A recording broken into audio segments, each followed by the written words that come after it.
Muy buenas noches, amigas y amigos de su programa en Tres Puntos. Hoy estamos en el jueves económico, donde vamos a hablar de todo lo que hace el desarrollo económico de la República Dominicana y del mundo también. Lo vamos a tratar aquí con el doctor Luis Manuel Piantini, que está con nosotros en el centro esta noche, porque ya vamos a excusar a Ezequiel Molina, que está en unos compromisos personales. Pero esta noche seguimos nosotros hablando de economía mundial, economía local, siempre acompañado de Javier López Méndez. De Buenas los noches. Méndez de los Alcarrizos.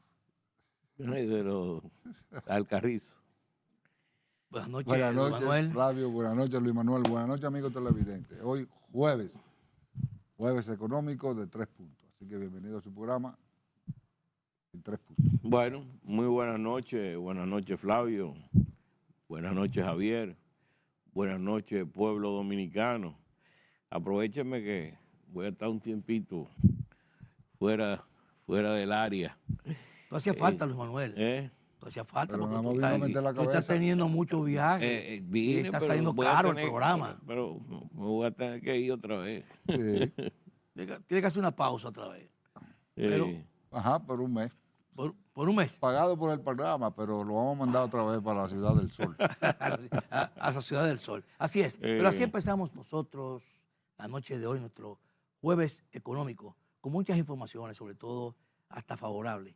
Y vamos a empezar con el doctor Luis Manuel Piantini, porque aquí hay una comisión del Fondo Monetario Internacional numerosa, diríamos así, 4 o 5 miembros, que están aquí visitando el país y donde han dado una opinión favorable al sistema económico que tiene la República Dominicana, con un crecimiento de 4.9 o 4,9 en los 5 meses que van transcurriendo del año. Y sobre todo que el rango meta también la República Dominicana ha cumplido con un 3.46 que fue hasta el mes de junio. Y me gustaría escuchar al experto, al economista Luis Manuel Piantini, de este piropo que da a conocer los miembros del Fondo Monetario Internacional. Bueno, nos han echado piropos hace tiempo, porque es una economía que viene expandiéndose constantemente por un tiempo largo. Prácticamente es muy difícil tú encontrar una economía en América Latina y en el mundo con la expansión que ha tenido el país en los últimos 30 años. 30 años porque la reforma se hizo en el 92, estamos ya en el 2024, ¿no? Y a partir de la reforma pues se dio esa tasa de crecimiento con un potencial de alrededor del 5% anual. Sí, hay una misión del fondo. Tú sabes que el Fondo Monetario, siempre he hablado del monetario, pero uno de los departamentos más importantes que había en el fondo, yo tuve 7 años en el fondo. Tú fuiste parte del fondo. Fui director ejecutivo alterno en el Fondo Monetario. Y del Banco Mundial también. En el Banco Mundial fui asesor. Sí. Entonces tuve 7 años en el Fondo Monetario, en el directorio ejecutivo. Y uno de los departamentos más importantes que había, el departamento fiscal, lo manejaba Víctor Tanzi, que era un fenómeno de la matica. O sea que el fondo siempre ha tenido esa visión de importancia con relación a la parte fiscal, porque es una pata de la mesa, la otra pata de la mesa, de la pata de la política monetaria. Sí. ¿No? O sea, si no es una economía monetizada, o sea, monetizada no, una economía con una moneda única, sólida, dolarizada, sí. Dolarizada, ¿no? Una moneda dolarizada, la política monetaria no tiene efecto prácticamente, ¿no? El efecto lo tiene la política fiscal y lo tiene la política salarial también. Entonces, el fondo, naturalmente, viene ahora a ver qué es lo que va a hacer aquí. Bueno, aquí ha habido varias reformas durante los últimos años, que son, dicen parches, pero son reformas que le han agregado adicional tasas impositivas a la economía dominicana para aumentar la famosa presión tributaria. Pero no aumenta la presión tributaria, siempre se cae, porque no es un problema de aumentar tasas. Aquí el problema es un problema de administración y un problema de que la gente se sienta con confianza de pagar sus tributos y con tasas realmente estimulantes. Pero mientras más altas son las tasas, más evasión va a haber, ¿no entiendes? Por ejemplo, aquí la tasa del impuesto sobre la renta está al 27%, es una de las más altas del continente americano. Sí. Aquí el ITEVI está al 18%, es uno de los más altos del continente americano. Aquí tú tienes pasajes. Anticipos, también los anticipos. Bueno, los anticipos, los impuestos, los impuestos directos también. Los directos. Directos a las bebidas alcohólicas, al tabaco, sí. A los pasajes. Los pasajes a los que casi te duplican. A los combustibles. Bueno, los combustibles, pero que ahora están subsidiados, ¿te entiendes? Pero es parte de esa alta tasa que tienen, que ellos mismos se subsidian. Bueno, entonces tienes también un impuesto que solamente existe en República, de los pocos países que existen en el mundo, en República Dominicana, el impuesto Tobin, que es sobre las transacciones financieras. Inclusive los europeos nunca lo han podido aplicar. Nunca lo han podido aplicar porque hay oposición. Pero no, aquí lo aplicaron. Cuando tú ves la miríada de impuestos que hay aquí, dices, bueno, pero ¿y qué más impuestos que van a crear? Cuando tú ves el nivel de tasas que hay aquí, dice, bueno, pero ¿y qué más nivel de tasa es que me están hablando? De equidad, de una serie de cosas. El problema es que usted no está administrando y recogiendo y captando esos recursos. Entonces, le van a poner más tasa al que está pagando. Porque esas son las cosas aquí en la CDE. La CDE, no hay que aumentar la tarifa. Bueno, pero hay un 36% que no la paga, pero a que la pague y la aumente el que la está pagando, el 64%. Entonces, pero lo que te digo, mira, entonces, bueno, tenemos el caso, si tú quieres, antes de saltar al otro tema. No, ese mismo ahí. Estás hablando del impositivo. Exacto. Dime. En ese mismo ahí. Ajá. Luis Manuel, la presión tributaria está en un 14%. ¿Dónde debería estar para que el país realmente, eliminando todos esos impuestos que son quizás en sectores que no corresponden, dónde debería estar la presión tributaria, la tasa? Bueno, Balaguer tenía una presión tributaria de un 13.6% promedio durante su periodo de gobierno y fue el que construyó todas las presas que hay en este país, el que construyó todos los parques que hay en este país, todas las avenidas que hay en este país. O sea que tú puedes. Lo que pasa es que esta capital está llena de edificios gubernamentales que son a gasto corriente, que tú no sabes qué es lo que están haciendo. Han llenado la capital de edificios gubernamentales, sí, de alquileres costosos. Sí. Pero por ahí se te va. No, que no dan los impuestos. Pues no pueden dar cuando tú tienes un vilipendio extraordinario en una serie de gastos. ¿Por qué? Porque no controla lo que tienen que controlar. Aquí se ha hablado de tecnificar, ¿no?, la administración pública.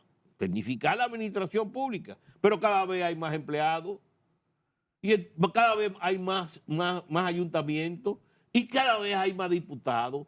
Cuando tú mides la cantidad de empleados que hay en este país con la cantidad de habitantes y tú mides la cantidad de empleados federales que hay en los Estados Unidos con la cantidad de habitantes, para que tú veas la barbaridad que se comete en este país a nombre de aumentar gastos y de aumentar impuestos. Es que no puede ser, señor. Usted no puede justificar el aumento de un impuesto para seguir aumentando gastos, señor. Pues yo estoy de acuerdo que sea la educación, pero hay una serie ahí de instituciones públicas que no tienen ningún sentido de ser, que se han creado de la noche a la mañana y viven creando más y creando más y creando más comisiones y creando esto y creando lo otro, que no resuelven nada. Comisiones que duran 20 años y no resuelven nada. Eso es verdad. Muchos de esos alquileres... Ahí está el caso del arroz, 20 años y no resuelven nada. Ahí está el caso del Código Penal, 20 años y no resuelven nada. Ahí está el caso de la electricidad, 60 años y no resuelven nada. Aquí fue donde vino este cantante, el argentino, el del tango. O Carlos Gardel. Carlos Gardel, sí. De 20 años 20 no es nada. pero, y cuando vio como aquí era la cosa, y uno 20 años no pero es eso nada. Eso no es nada. No hizo daño eso. Pero mira lo que pasa con el Banco Central. 20 años tiene eso. 20 años, ¿no la? No, que ahora se le está buscando una solución con el Ministerio de Hacienda. Sí, vamos a seguir con este tema, el doctor Luis Manuel Piantini. Después que vayamos a nuestra primera pausa comercial, regresemos y continuemos, porque esto es un tema interesante lo que tú estás exponiendo. Vamos arriba y regresamos.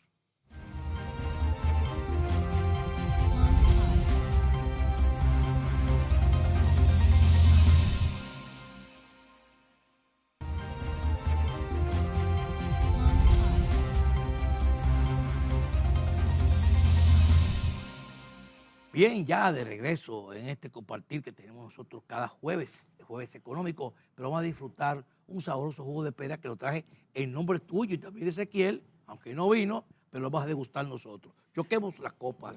Eso no más aparece cuando tú estás aquí. Bueno, Javier se lo toma en la guagua, pero nada, es que son sabrosos los jugos. Hoy tenemos el jugo de pera que vamos a brindar con este jugo que es exquisito, con toda la vitamina C que usted requiere, con peras frescas y peras puras de verdad, naturales, que tiene todo lo que usted necesita para refrescarse y a la vez para alimentarse si lo quiere como alimento también. Porque Rica tiene todas las condiciones para que usted se sienta bien como consumidor, pero siempre con el sello de garantía de la familia Rica. Así es. Adelante, Javier. Luis Manuel, me voy a salir un poco de la economía en los próximos 5 minutos para hacerte una pregunta. ¿Cuál fue la situación que te pasó en esta semana en términos, con una situación medio incómoda que tuviste? Bueno, que por el WhatsApp me amenazaron, yo bloqueé, después me llamaron y amenazaron, yo apagué, pero una persona llegada ahí la amenazaron de muerte y la amenazaron de secuestro y a un asistente le pusieron 2 encapuchados, armas de fuego, revólver y cosas. Yo creo que ella hizo esta persona hizo una denuncia ante la fiscalía y la policía de la ciudad donde ella vive, pero esta persona vive. Así que vamos a ver. Pero bueno. Es un caso penal, bueno, pero para aclarar esto, hubo amenazas con armas de fuego, hubo caretas y hubo otras situaciones de extorsión y también intimidación. Sí. Esos temas son tratados penalmente, merecen a través de la Fiscalía una querella. Sí. Esa querella inmediatamente se hace una orden de arresto, de persecución, y esas personas pueden pasarla muy mal. Sí. Entonces, bueno, así es. Entonces, si la denuncia se pone a correr, las personas que hicieron ese acto, es un acto vandálico y amenaza de muerte incluso, puede tener cárcel aquí en el país. O sea, que si esa querella está puesta, esa querella se pone a correr, esa persona puede tener consecuencias funestas con ese tema. Así que vamos a seguir ese tema. Bueno. Ya tenemos todos los generales que están investigando y eso te va a ayudar a ti a que ese caso se resuelva. Bueno, vámonos con la economía, Javier. A la persona, porque yo... A la persona, sí, para la yo persona. no. Ahora, Luis Manuel, ya volviendo al tema económico, hay una misión del Fondo Monetario Internacional en la República Dominicana y viene a asesorar a la gobernación sobre un tema que tú dominas bastante bien, que es resolver el problema del déficit cuasi fiscal del Banco Central. Entonces, hay varias discusiones sobre ese tema. Está Héctor Giuliani Curi, que habla de una forma para resolver la situación. Se está hablando de mandar esa deuda al banco, al Ministerio de Hacienda y afectando todavía esa deuda sigue afectando al Banco Central todos los meses. Así, ¿cuál es tu opinión sobre ese tema? Pero Héctor, yo había visto que la posición de Héctor decía que no podría afectarse la parte fiscal, presionarse la parte fiscal, y si le mandan la deuda al Ministerio de Hacienda, va a tener que pagar ellos directamente esos impuestos, esa tasa de interés. Pero mira, estábamos hablando anteriormente, ¿no? ¿Verdad? Que aquí hay una reforma, ¿no? ¿Verdad? Entonces, yo creo que se debe concentrar en 4 pilares la reforma. Primero, la eficientización del gasto. El gasto es un gasto. O sea, hay gasto, tal vez que no se va a eliminar, pero estamos hablando de que quieren primero. Estamos hablando de un déficit del sector público consolidado equivalente a 5.5% del Producto Interno Bruto. Sí. Y se está hablando, hay una ley que se dio de un aumento del 3% en términos reales de los gastos del gobierno anualmente. Tú ahí vas a tener que colectar 8.5% de aumento de la presión tributaria, subirla de 14 que hay a 22.5. O sea, no es 3% que se está hablando de que un 2% de aumento de la presión tributaria. Para tú eliminar el déficit, como ellos estaban hablando, ¿no? Tienes que eliminar 5.5% del Producto Interno Bruto. Y para tú generar gastos, porque fíjate, ese dinero parte, ese déficit ya está generando un gasto, pero tú quieres dar gastos adicionales para la educación, para la salud, para la infraestructura, entonces tú quieres generar 3% más del Producto Interno Bruto en gasto, porque este déficit ya son intereses que se están pagando sobre la deuda, ya son los subsidios que se están dando al sector eléctrico, ¿no verdad? Hay una serie de elementos, ¿no?, que te están presionando. El sector eléctrico representa la mitad del gasto del gobierno, porque estamos hablando del gasto del sector público consolidado, el 5.5, ¿no verdad? Porque el gasto del gobierno viene siendo como 3.5. Los dos adicionales, ahí entraría el déficit del banco cuasi fiscal del Banco Central, más otros déficits que se agreguen. Entonces, estamos hablando de 550 y pico mil millones de pesos, como 10.000 millones de dólares. Estamos hablando, Mucho cuarto. es lo que estamos hablando. Si tú vas a eliminar el déficit, tú vas a aumentar el 3% el gasto adicional. Entonces, tú tienes que hacer una combinación de reducir el gasto.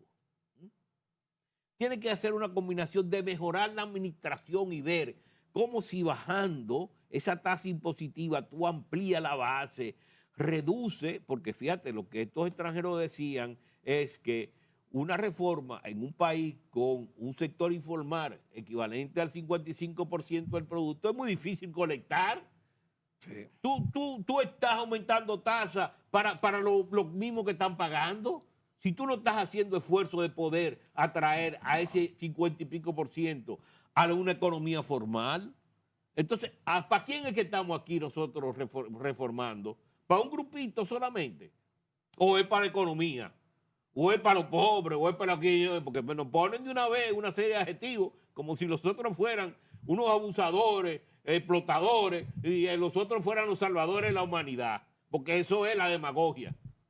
Esa es la demagogia y los conceptos que se emplean dentro del liberalismo de izquierda, ¿no verdad? Entonces, hay otro hoyo que es el sector eléctrico que estamos hablando, y ese otro hoyo es el Banco Central. Bueno, nosotros aquí habíamos hablado del asunto del Banco Central hace un tiempo y habíamos dado una solución, que era que cuando se hizo la ley monetaria en el año 2002, la mina de oro que era del Banco Central, que había comprado el Banco Central con casi 50 millones de dólares en el gobierno de don Antonio Guzmán a la Rosario Dominicana, Cuando a vino Rosario Sur, que era cuando Rosario era Resource, cuando Rosario era, Resource, en el año 1980, cuando se dio la ley monetaria, el Banco Central se tuvo que desprender del Fondo Infratur, que era para el desarrollo turístico, Ajá. del Fondo FIDE para el sector agropecuario e industrial, del Instituto Tecnológico, que hacía una serie de investigaciones al sector Ajá. al sector Industrial que pertenecía al ahora Banco Central. Indocal. Y fue de los primeros Indocal. que hizo, Sí. el primero que hizo aquí Feria de Innovaciones, y ese se mandó al Ministerio a lo que hoy es el Ministerio de Industria y Comercio. Y la mina de oro, entonces se mandó al gobierno, pero no se dio nada en compensación. Eso fue un regalo que se dio. Sí. Entonces, cuando se da el problema de la crisis bancaria Del 2000. del 2013, ¿verdad? Sí. Que estaba Baniter, una serie de bancos ahí, ¿verdad? El gobierno le dice al Banco Central, bueno, yo no puedo afrontar esta crisis, afróntenlo ustedes,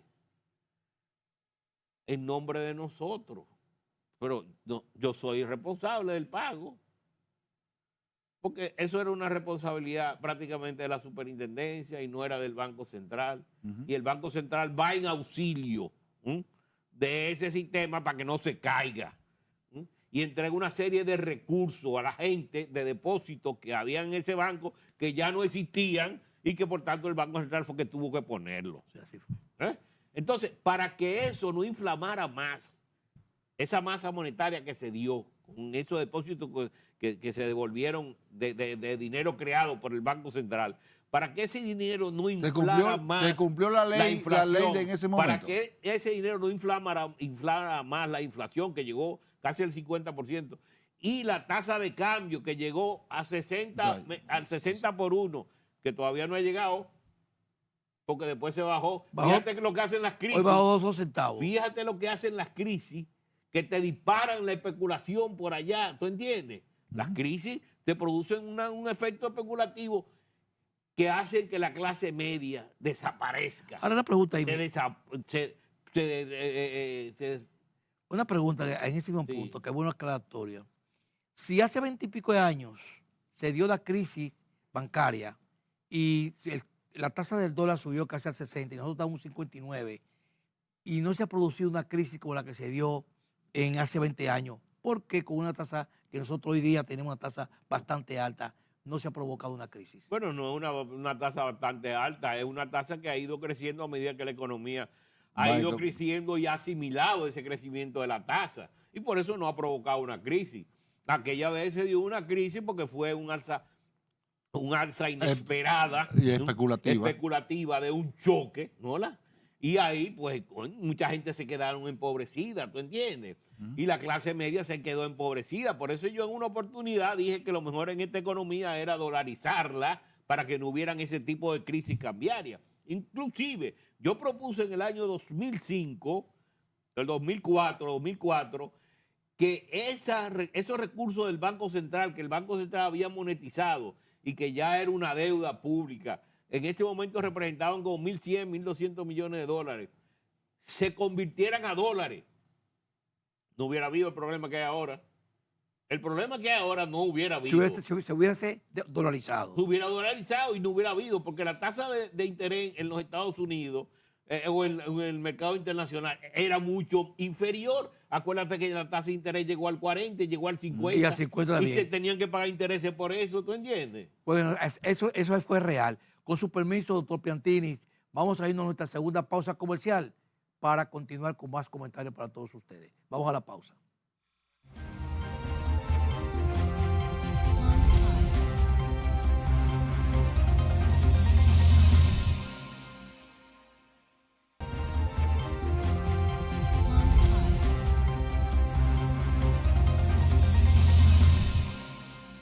Bien, vamos a seguir con nuestros comentarios económicos, nuestro análisis económico con el doctor Luis Manuel Piantini, que siempre está al día con todas estas informaciones económicas, sobre todo en los análisis realmente de lo que es la economía. ¿Por qué? porque ha tenido siempre esa experiencia del Banco Central, ha pasado por los organismos multilaterales y puede ahora mismo hacer una opinión bien objetiva.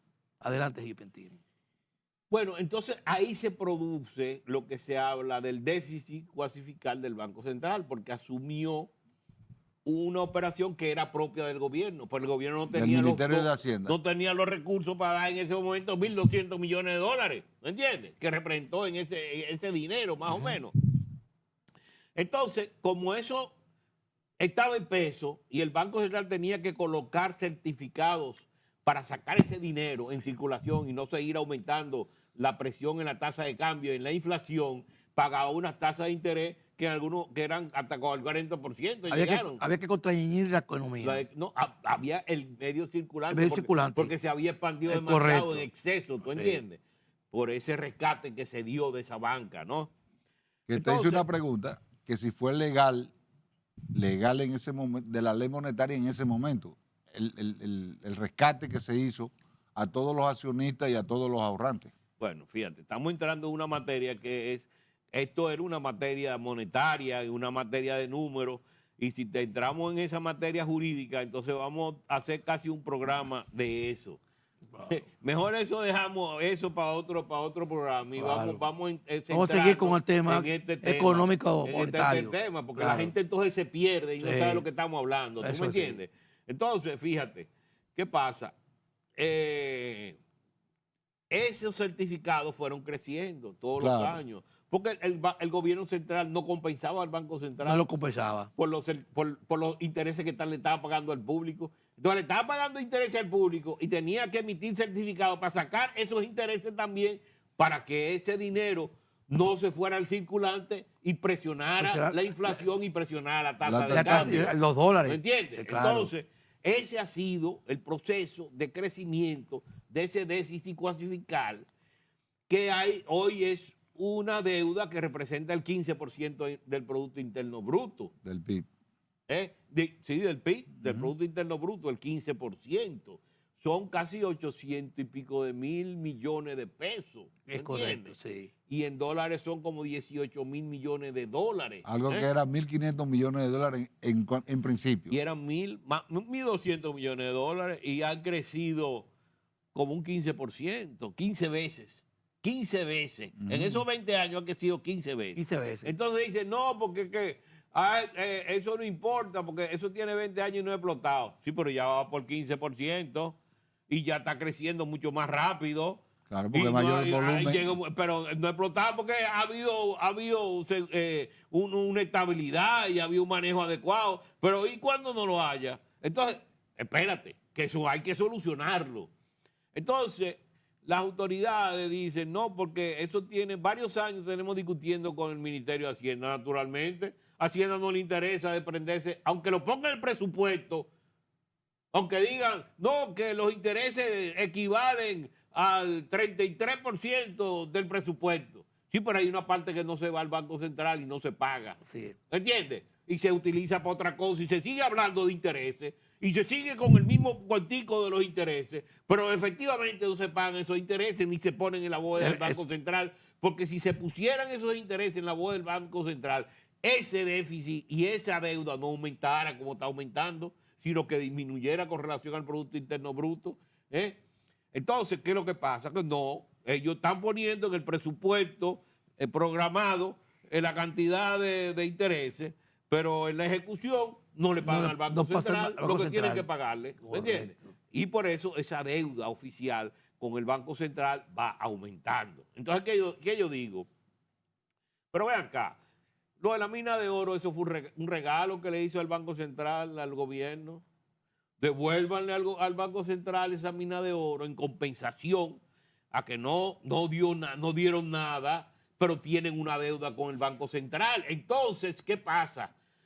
Lo generado por esa mina que está yendo al gobierno va a ir al Banco Central y ya el gobierno no tiene que pagar por recursos fiscales, sino que el producto de esa mina es lo que va a ir al Banco Central. Luis Manuel, en este mismo programa tú hiciste un comentario. para completar Entonces, se va pagando los intereses y la deuda se va reduciendo anualmente hasta que la mina exista.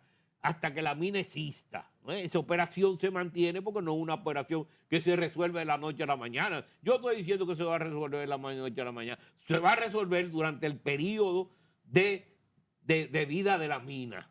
20 años, 20 años, 30 años, 30 años. Sí, Tú hiciste un comentario en uno de los programas que hacemos aquí los jueves sobre que los ingresos que pudiera tener el Banco Central debe ser la mina de oro de la Rosario, Pueblo Viejo. de Pueblo Viejo, Cotuí. Y ese comentario trajeron unos escritos en el periódico que le llamó la atención al propio gobernador del Banco Central, que surgió algunos comentarios de eso que tú dijiste, de que la mina de oro debe pasar al Banco Central. Entonces, parece que eso caló bien. Bueno, yo en lo la estoy opinión diciendo tuya. ahora que la misión del fondo está aquí. Y estoy dando una recomendación de cómo se podría solucionar, que no es con papeles. Ahí se creó una ley que lo que le entregaban era papel al banco. Bueno, si le entregan los pesos, si como dicen algunos, no sé si esto lo dice Héctor Guiliani, que esa deuda pase al gobierno. Yo estoy de acuerdo que pase al gobierno.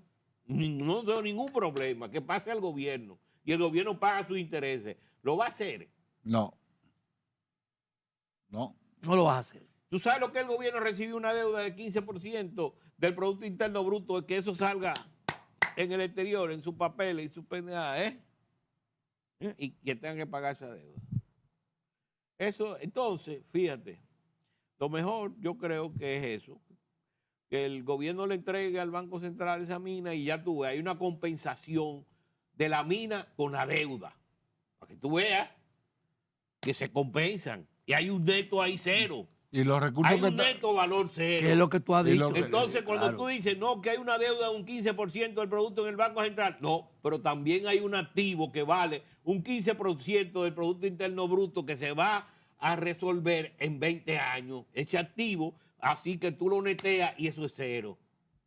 Entonces, estamos haciendo una operación que es válida y que es de la vista favorable de las instituciones internacionales y del organismo de crédito, de análisis de la evolución de las economías de los países.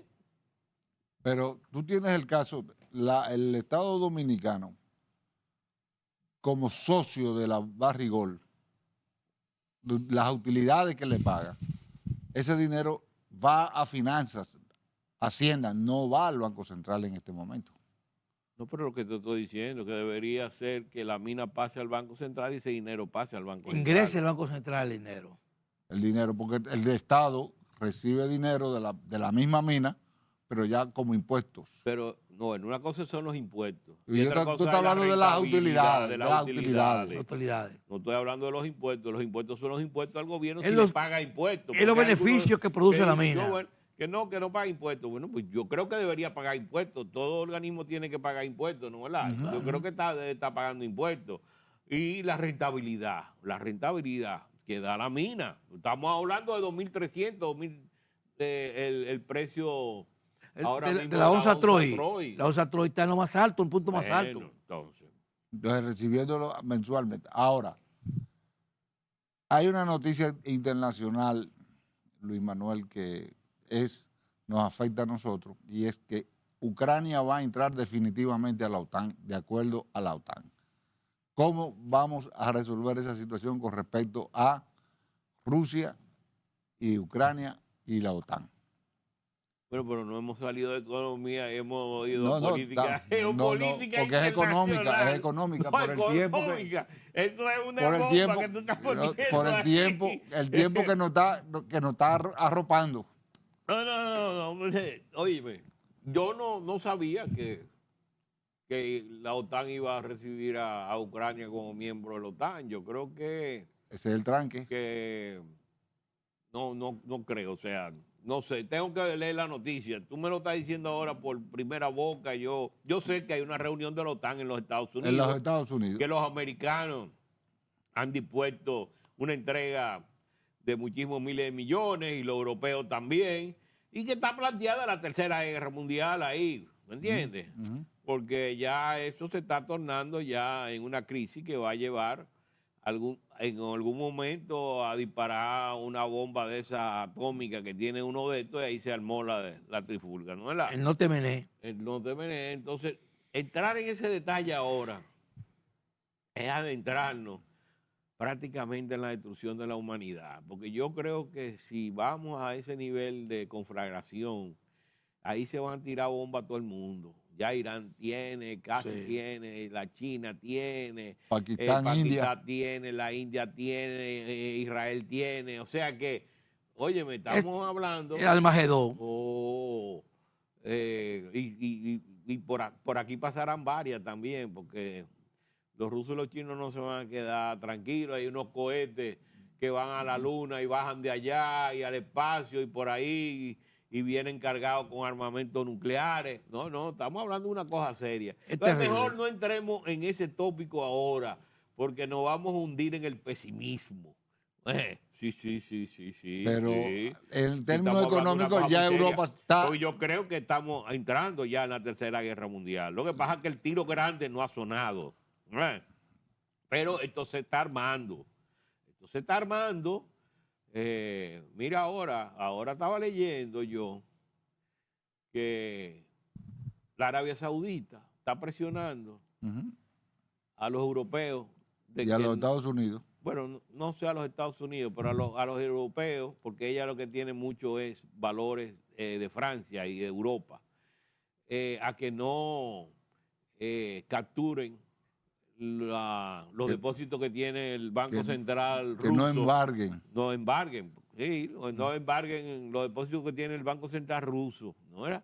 Depositados en sus bancos en Europa. Porque si lo hace, entonces ellos van a comenzar a vender esos valores, que lo que va a reducir el precio y aumentar la tasa de interés y el déficit en Francia.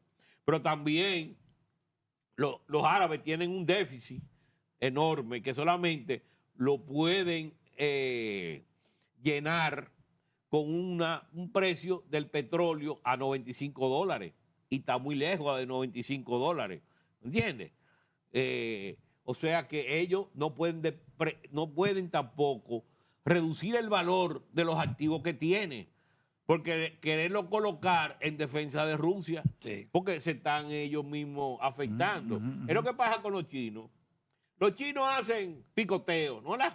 Ellos venden un chin hoy, otro chin mañana, pero no se desprenden de ese bulto tan grande que tienen, porque se le cae el valor de sus activos internacionales. Es así. Vamos a irnos a la pausa, Luis Manuel, nuestra última pausa comercial, pero quería decirte que me gustaría escuchar que hay una gran preocupación en el Banco Europeo, los alemanes y todo el sector europeo, tiene una gran preocupación con el estado que está teniendo en las monedas, su economía. Por muchos dicen que producto de la ayuda que se ha dado a Ucrania, también a Europa, eso le ha caído un poco pesado en su economía. Me gustaría escucharte sobre ese tema cuando regresemos de la pausa. Vamos arriba, a nuestra última pausa comercial y regresamos.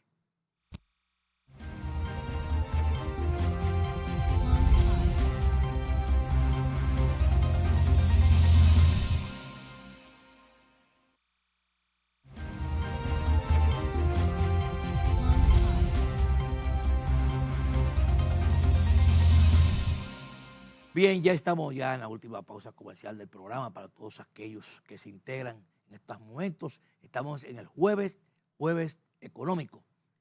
Aquí tenemos paseando la economía. Hoy vamos a hablar de Europa ahora. Decíamos antes de la pausa que qué está ocurriendo con la economía europea. El Banco Europeo está teniendo muchas quejas, hay grandes preocupaciones. Me gustaría que tú dijeras algo sobre el tema, Luis Manuel. Mira, la economía europea se ha ido complicando poco a poco. Es una economía que la tecnología lo ha agarrado, no estaban avanzando al nivel que estaban avanzando las otras economías. China le robó mucha tecnología, vamos a decir que robó, sino capturó, hubo transferencia de tecnología a China, ¿no? La vía inversiones, vamos a decir. Porque no puedo decir eso de que robo, porque eso es ya es un término que utilizan en otro nivel, ¿no? Pero transferencia de tecnología en base a las existencias de asociaciones que hubo, y entonces los chinos fueron adquiriendo esa tecnología, tal vez sin que los alemanes se dieran cuenta, ¿verdad? Entonces, los alemanes fueron perdiendo competencia y ahora los chinos se han apropiado del mercado de automóviles Sí. a nivel mundial, A nivel mundial. porque le pasaron a los japoneses Sí, también. a nivel mundial. A nivel mundial. Tú ves aquí unos carros chinos que son fabulosos. Sí. Y eléctrico Y también. a buen precio. Y Y a buen precio. y lo que pasa es que su duración uno no sabe, o sea, no ha habido una práctica en términos de conocer cuál es el resultado final de esos automóviles en términos de durabilidad, ¿tú entiendes? No tienen el tiempo en el mercado La calidad. como han tenido muchos vehículos, como los americanos que tienen 50 años, 60 años, ya tú sabes, ¿no? Para lo que dan y para lo que no dan. Sí. Estos llegaron ahora y uno lo sabe para lo que da. Aunque tiene una garantía que le da confianza al comprador. 5 años y hasta 8 años ofrecen. Los chinos. Sí. Y tú Entonces, no- y eso son- eso da tranquilidad. Bueno, eso te compensa Te un poco compensa la tranquilidad. el desconocimiento. Es correcto. ¿No entiendes? Incluso ellos son mayores productores de coches eléctricos en este momento y tienen problemas con Europa y con Estados Unidos por ese tema. Entonces vino el problema del combustible por la dependencia que hicieron los alemanes del combustible de la de Rusia. De Rusia. Y el conflicto con Ucrania, eso entonces provocó ese problema de un aumento del precio de la energético en Europa. Eso le redujo también competencia, ¿no? ¿Verdad? Porque le aumentó el nivel, el costo, ¿no? Energético. Y bueno, esos problemas que tuvieron ya, Europa nunca se ha recuperado Es del cierto. choque Es cierto. financiero del año 2011, No, cuando el lío de Grecia, nunca se han recuperado. No se ha Oye, recuperado. No se ha recuperado. Es real. Son economías que viven ahí. Sí. Ahora tú ves que las economías del sur, como tú señalabas, Javier, España, Son las menos malas que están. Francia, que no, pero sí Francia, porque Italia. Francia tiene un crecimiento, pero con un nivel alto de déficit fiscal, ¿entiendes? Que le están llamando la atención y un nivel de deuda, del porcentaje de la deuda mucho más elevado que el límite que exige la comunidad, ¿no? La europea. Y tú ves entonces el caso de que Grecia, Italia, España, Portugal son las economías que a través del turismo están expandiendo el crecimiento en Europa, ¿verdad?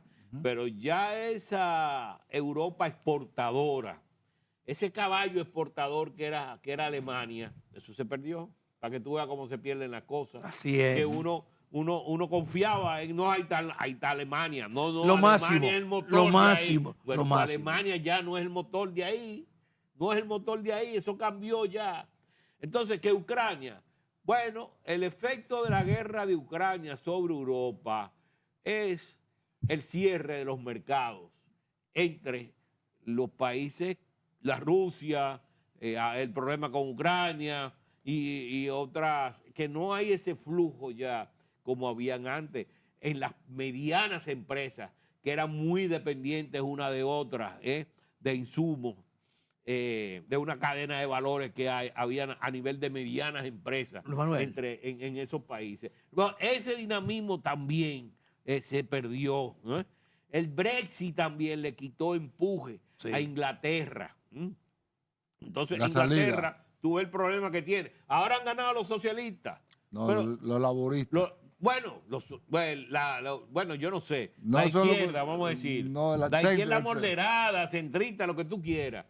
En Francia y lo ha hecho en Inglaterra. Pero ahí no hay solución. No hay solución. en base a lo que ellos quieren lograr. Pero yo me porque recuerdo- son economías quebradas también. Sí, correcto. ¿eh? Como las economías subdesarrolladas, las economías en crecimiento, en desarrollo, ¿no entiendes? Que no tienen capacidad fiscal para mover su economía. Aquellos tampoco, porque tienen una deuda por aquí y tienen unos déficits por aquí que no saben de dónde van a conseguir los recursos que han prometido a la población. Entonces tú vas a ver crisis desfavorables dentro de poco también. Así es. Hemos terminado el programa por la noche de hoy. Luis Manuel, los que nos quedaron varias preguntas, pero realmente el tiempo es avasallador. Muchísimas gracias. Estoy aquí como los caballos. Yo te veo que sí. A ustedes solo resta decirle, nuestros amigos televidentes, gracias por su atención prestada. Mañana todavía hay programa en 3 puntos. Espéralo. Buenas noches. noches.